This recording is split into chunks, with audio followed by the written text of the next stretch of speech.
Would you believe stamp collecting was Facebook of my days? Let me show you a stamp here. I don't know. It's from back from 1971. It's not in very good shape, but I was only second grader when I did this one. 남북 접십자 회담 기념. So it's commemorating North and South Korea's Red Cross conference. 남북 이간 가족 찾기. The conference was in an effort to reunite the family that were broken apart from Korean War back in 1950. Cool stuff. Back in my days in Korea, when summertime came, they assigned us a whole bunch of homeworks. Not like school around here.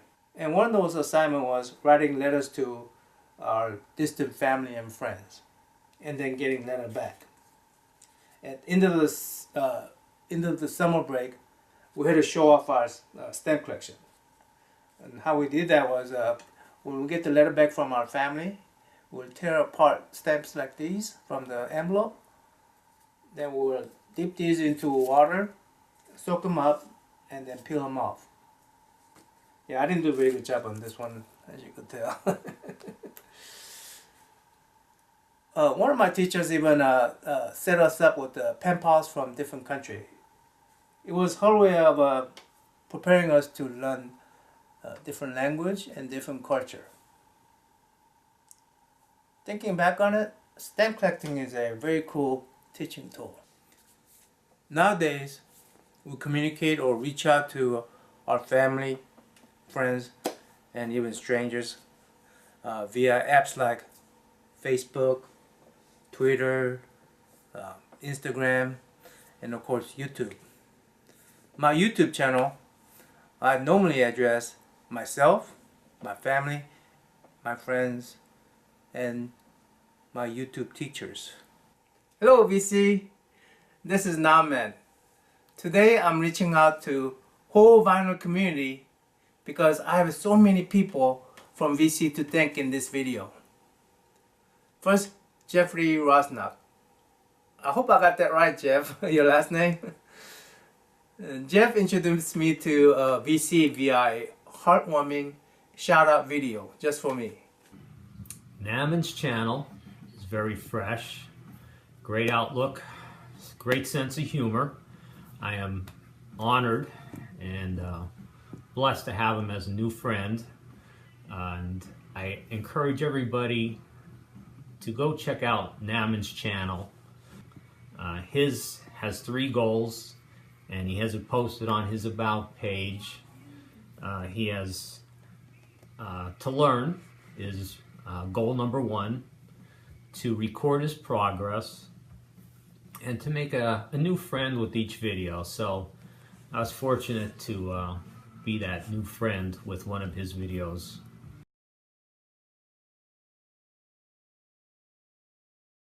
Immediately after that, Rob of Boston leaves me a wonderful message. Rob, let me read some of that for you. Just a little background on me, that's Rob talking. When I started here in the VC, there were about 30 of us sharing records with one another.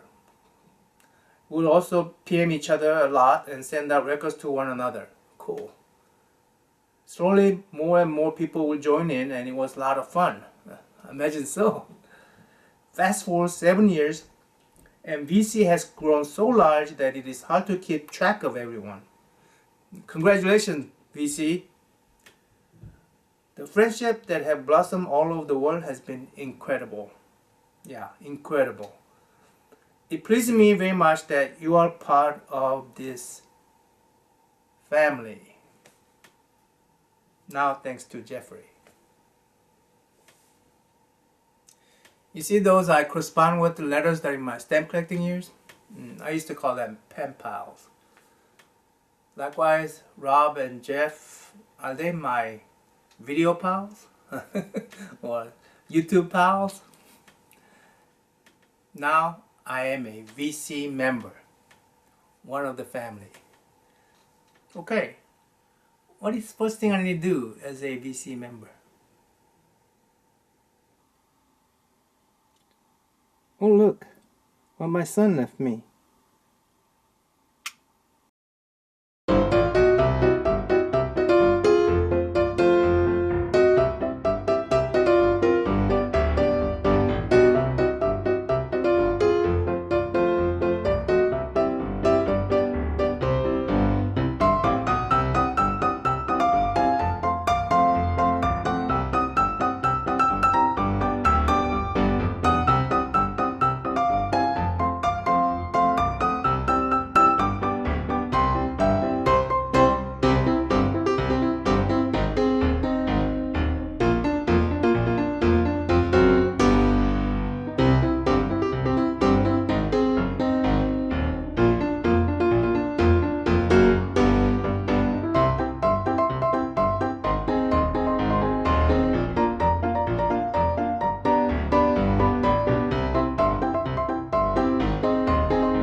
Okay, I need to thank my second son, Andrew. When he moved out of the house to become a beach bum at San Diego, he left me a turntable and a receiver. He also left me his collection of vinyls, and much of it is type of music that I used to listen to as a teenager. So I called him up and asked him, hey, what are you doing with the vinyl collection and the type of music that I used to listen to? Because I didn't know that he liked that kind of stuff. He answers, Dad, I grew up on a Guitar Hero on a Wii. And I said, oh, okay, that makes sense. And he said he used to work at radio station where he handled a lot of audio equipment, so that's where he got interested in vinyls. But however, he did not leave me a set of speakers. I guess he lost it during one of his moves. Thankfully, my brother-in-law was throwing this Sony surround sound system, and he said, hey, do you want this? And I said, yeah, it should be better than my TV speakers. And it is. And I guess this was going to be his man cave entertainment system, and he never got around to setting it up. Well, it came into my basement and gathered dust for 2 more years. I just recently set it up, and it was okay with the TV. Now it was okay with the turntable and the receiver. So yeah, I'm happy. Thank you, Alex, for the surround sound system. Now I want to thank Craig from Vinyl TV. His video on setting up turntable was just awesome. Craig has awesome vinyl related channel, and every episode is super educational. Thank you, Craig, and your link will be below for other people to see if other people happens to be here. Yeah, VC, check him out. Andrew's turntable Technic SL1200 MK2 had a height adjustment mechanism. And I also want to thank Frank from Viper Frank. His video was great in explaining the importance of having right adjustment for this particular model. I mean, so Craig's video was more general and Frank's video was for this model, so that was very helpful. However, it turns out that I have a bent tone arm, so all that did no good. And I go ahead and bought one from Amazon for 153 bucks. And I noticed that Frank has 2 videos on how to replace this unit, so yep, I'll be watching that and learn from it. So thank you, Frank, and your link will be below too for other people. VC, check Frank out, he's awesome. Even though I didn't get tone arm to work exactly right, I think I figured out a temporary fix, and I want to discuss this with the vinyl community sometime in the future. Finally, I need to thank my mom. She's the one who salvaged all my collection. This side is my son's. Because of I could say my collection survived the notorious May 3rd tornado of 1999. Some vinyl end up in wrong sleeves. Like I had a Korean album in my American albums. Some did not have sleeves, and some were not even mine. Like Victor, I never bought. I don't even know who this is, Victor. So sounds like a rock group. Anyway, and some were lost, of course, and some were damaged. This phoner, you know, I cannot even hear it. However, it was her effort, her mighty effort to recover this for me, even this for me. And I remember sitting there arguing with her, "Mom, just let it go." I think at the time I was already on I was already switching from CD to MP3 players. I was done with the CD by the time there was MP3 came out. So yeah, I said, "Mom, I haven't listened to the albums anyway, so just let it go."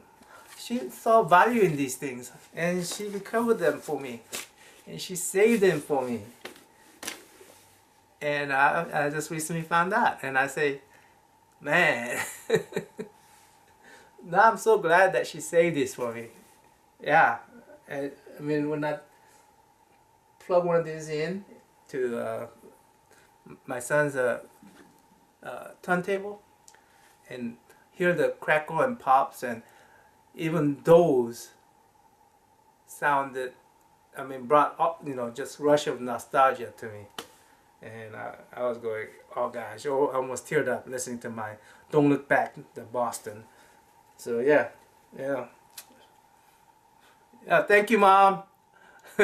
Thank you for not listening to me and saving these for me. Because I belong to a community, because I belong to a family, that I'm able to learn a lesson of life, learn a lesson in general. So I hope to keep on learning and learning. Thank you, VC. Okay, it's time for beer, and let's listen to Beach Boys.